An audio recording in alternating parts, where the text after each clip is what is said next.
far, far away, 149.6 million kilometers from us Earthlings, exists this huge dynamic core in space, our very own sun. It is a huge sphere of hot plasma, and has been around for 4.6 billion years.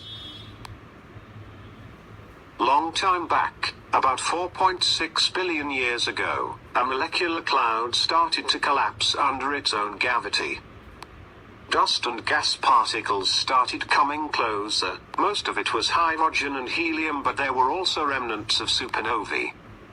A huge part of this gathered in the center.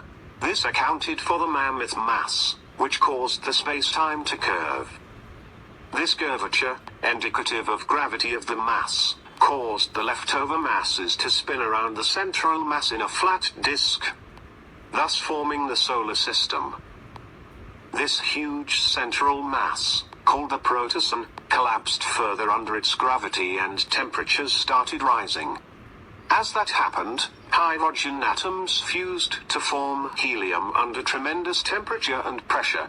This process is known as proton-proton fusion, categorized under nuclear fusion. At present, the Sun is categorized as a yellow dwarf star. The sunlight that we receive on Earth is basically Sun's energy, released in the interior that is reflected on the outer layers of the Sun, and transported through space to us. The interior of the Sun. It is the innermost layer of the Sun's interior.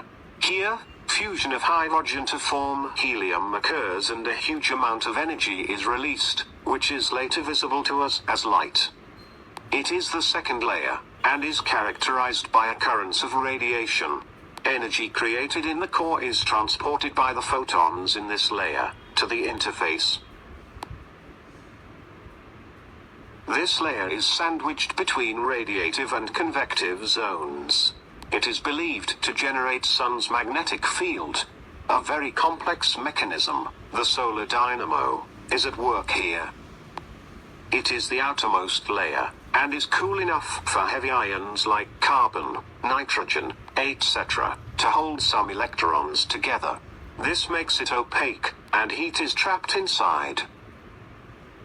The outer layers, comprising the atmosphere of the Sun, are actually three layers: the photosphere, the chromosphere and the corona. The outermost layer of the Sun is called corona, or the crown. It is a pearly white layer which can be seen only during a total solar eclipse, because of its very low density.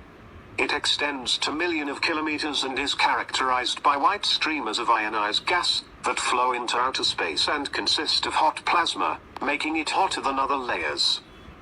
It is the second layer, which is 3,000 to 5,000 kilometers deep and has a rosy red color due to burning of superheated hydrogen. It is visible during solar eclipses like corona. The temperature here increases as we move outwards. This is explained to a certain extent by the concept of magnetic reconnection. This results in generation of solar flares. It is the innermost layer of the Sun's atmosphere that would be visible to us on a normal day.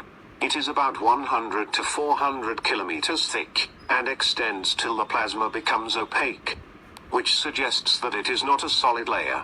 This is where the light is emitted and phenomena like solar storms occur. It is characterized by granules of plasma, sunspots, etc. An intriguing question here.